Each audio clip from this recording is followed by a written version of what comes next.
Hi, so this is Yogi Angel 7, and I think I'm finally ready to talk about something that I've sort of shied away from for a long time, and it's a story that needs to be told, and since I was there, I can tell it, but it's real uncomfortable for me to talk about, so here goes. Um, I grew up outside of in Chicago, and I went to school outside of Chicago in an area called Skokie. And I went to a Jewish parochial school there, and they provided us with a lot of education about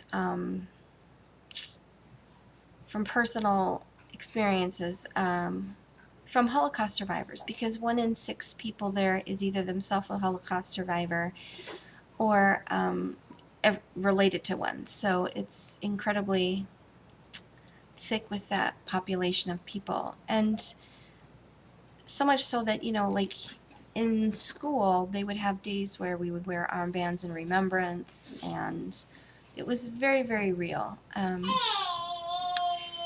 So, as a show of strength, there was at one point, and this happened in '76, and you can Google this information if you want to find out all the details, because I'm just not going to really talk about it very much, just briefly. There was a neo-Nazi group that decided that they wanted to push a show of force in the area, and they wanted to march. And it's very interesting what happened as far as the ACLU got involved, and they actually ended up having a Jewish attorney. And this all went on over a course of like 2 years for them to get this permission to be able to march. And what ended up finally happening was that they were sort of chased out of town by a group of Harleys riders, which was kind of a cool sort of an end to it, because that was like, the better part of vigilante justice.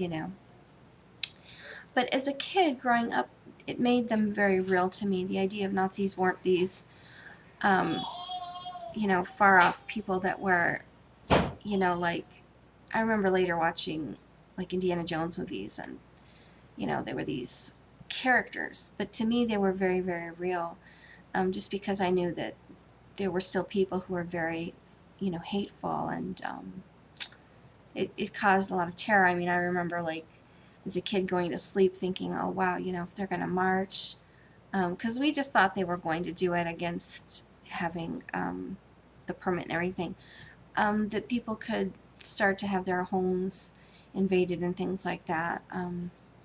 So, when right now people are a lot on YouTube talking about the Helen Thomas statements and stuff. And so things like that are very, very real to me because I grew up with that. It's not something that's far off and never, never land on a screen.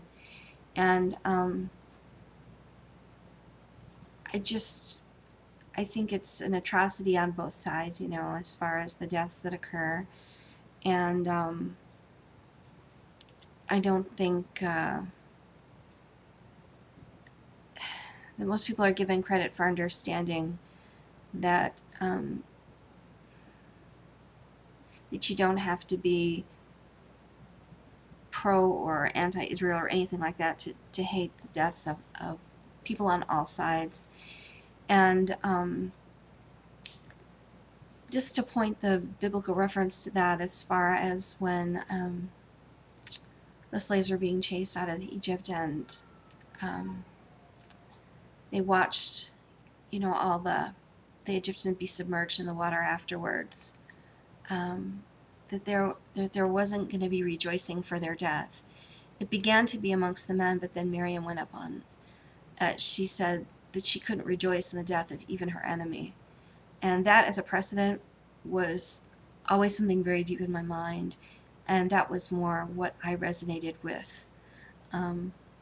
So you can read about that story if you want, but so there's my take and my personal story about growing up around Nazis or neo-Nazis and Holocaust survivors, and thanks for listening. Take care. This is Yogi Angel 7. Bright blessings.